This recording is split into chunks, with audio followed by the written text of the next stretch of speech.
Sir, this bill was introduced in the House by the then Labour Minister Shri K.V. Raghunatha Reddy. I was also present at that time in the House. After a period of 9 long years, this bill has now come from the cold storage. It shows how powerful the plantation lobby in the country is. Even though after so much of time this bill has now been brought, I support this bill. In the name of a more comprehensive measure, I do not agree that this bill should be postponed or that it should be again referred to a joint committee. Some such proposal was there. I do not agree to that. Though it is not adequate and some improvement from the point of view of workers is needed, I do not agree that we should postpone passing it. For example, it has been suggested that the acreage limit should be brought down to 5 hectares to cover more plantations. In the south, especially in Kerala, Karnataka, and other southern states, many plantations are not covered by this bill. I would request the minister to carefully examine this thing. In North India and some other places, tea plantation is on a large scale, but in the case of rubber, cardamom, and coffee, it is 5 hectares. This is on the high side. I request the Honorable Minister to reduce the acreage limit to 2 to 1.5 hectares for coffee and rubber and cardamom. Our friend was talking about socialism, socialist society, democratic socialism, and so many other things. I earnestly request him to consider my suggestion, and that is whether the government is prepared to nationalize the tea industry.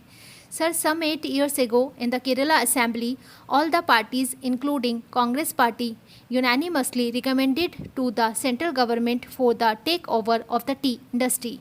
In Kerala, the plantation is owned by British monopolies. Even in the Assam Assembly, all the parties unanimously passed a resolution suggesting takeover of this industry. Are you prepared to take over this industry, especially this tea industry?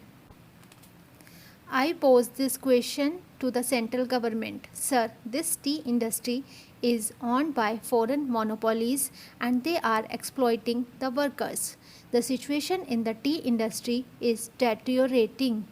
Are you prepared to nationalize it when you talk of socialism? Unless this is nationalized, you cannot meet the demand of the workers. Sir, how unfortunate for this country predominantly agricultural that the meaning of plantations in this bill has been stretched to include coconuts, gardens, apple, pineapple, cashew nut and banana plantation farms. I am glad that wisdom has dawned on the government not to accept these recommendations of the committee. If I were an anarchist for a member who wished ill of this government, I would have pleaded with the government to stretch the meaning of plantations to cover all agricultural lands in the country and attract the provisions of this bill. Then we could have seen the beginning of convulsions and resolutions in this country, as the debt-ridden farmers, being unable to fulfill the provisions of this bill, would have started filling up jails for violations of its provisions. Sir, I would take this opportunity to appeal to the Prime Minister to treat agriculture as an industry and treat agriculturists like the urban citizens and treat the farm holdings in the same way as they treat the factories and industries. The government should start finding out the invidious and discriminatory laws passed in the country since independence adversely affecting the farming community and review those laws if they want to ensure integrated development of the country. Mr. Vice Chairman, sir, you know the undivided Congress, the Indian National Congress, fought for plantation labor and also for the rights and privilege of the peasantry. It was Sardar Vallabhbhai Patel and Mahatma Gandhi in the Chori Chora movement who brought the peasantry to the forefront to the leadership of the Indian National Congress.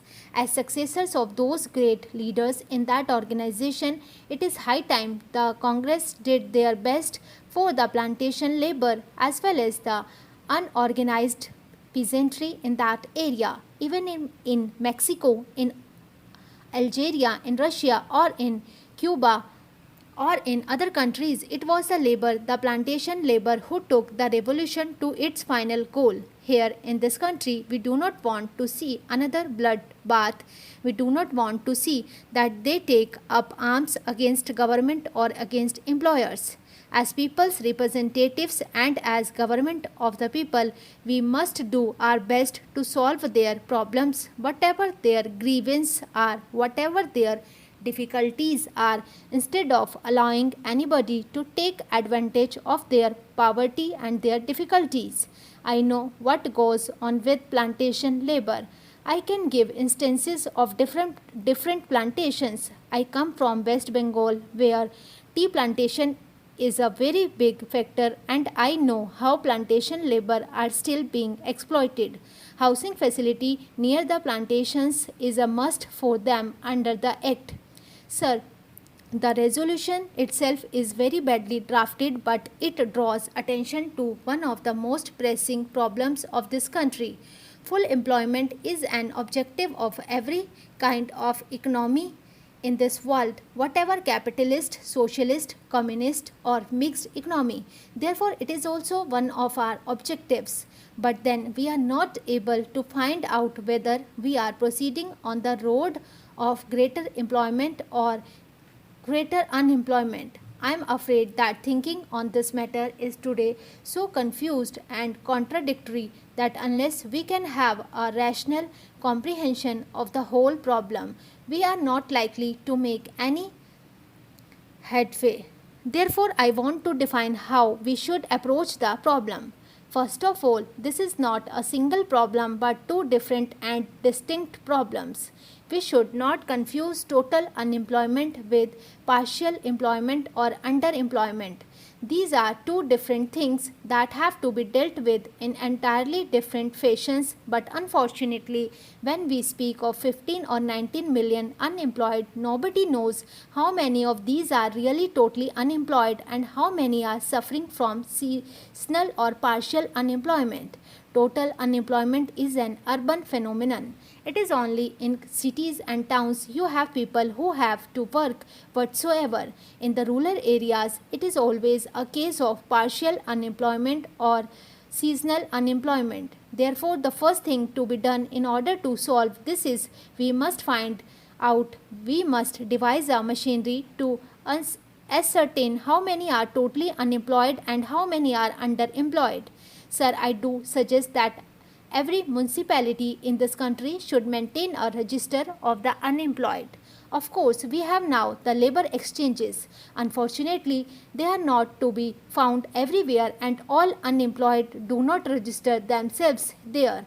Therefore, I suggested that in every municipality there should be an unemployment register and propaganda should be done among the unemployed that they should first register themselves in the municipal register. Similarly, I would suggest that in every village panchayat there should be a register where people will register themselves for underemployment, because during the harvest season there is actually shortage of labor in the villages rather than the reverse. Therefore, there would have to be different kinds of registers to show in what seasons you want to give employment and to devise suitable employment.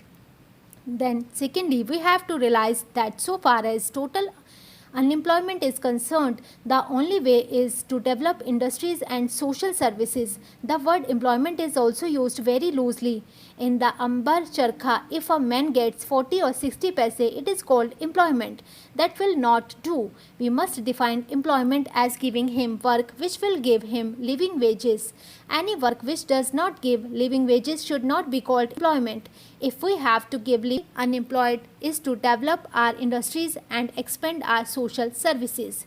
So far as social services are concerned, there is enormous scope for expansion. Why should you not in the country have one teacher for every 20 children? Why should we have one teacher for 40 children? Immediately we can increase the strength of teachers by lakhs. But the real difficulty is we have to pay them, and therefore we are now caught in a dilemma. Without increase of wealth, we cannot increase the social services.